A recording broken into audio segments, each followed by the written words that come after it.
Imagine living in a community where becoming seriously ill means traveling hours just to see a doctor. For nearly a billion people in India, that isn't a hypothetical, it's reality. Today, 66% of India's population lives in rural areas, yet only 21% of its physicians work there. This represents a gross imbalance that has real consequences. For example, rural India experiences 28 infant deaths per 1,000 live births, compared with 18 in urban areas, around a 61% increase.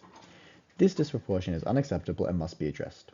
The problem, therefore, is not simply how many doctors India has, it's where those doctors actually are. So why does this gap persist? There is no single reason why doctors avoid rural practice.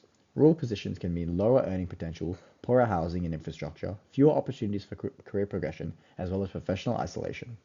Doctors may also have to move away from their families while sacrificing schooling and employment opportunities for their spouses or children.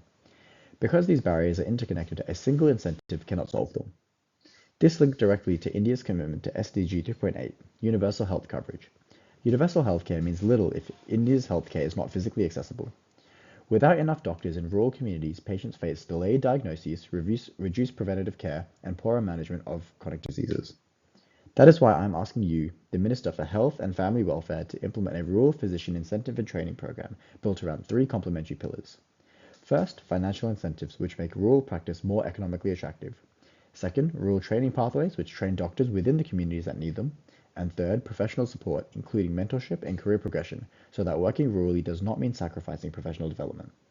For the ministry, this is not just an investment in rural doctors, it is a practical pathway to SDG 3.8 by targeting the root causes of this divide. There is, however, a reasonable concern. What if this costs a lot and achieves very little?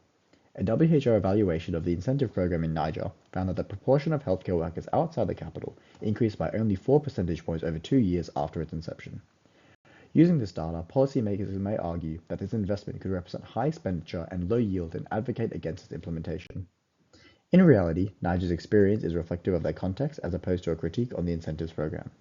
Niger only had 0.4 physicians per 10,000 people against India's 9.6 per 10,000, with the WHO linking the failure of Niger's program with the undersupply of healthcare workers.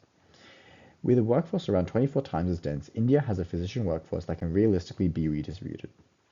More importantly, evidence suggests that financial incentives alone underperform compared to multifaceted programs.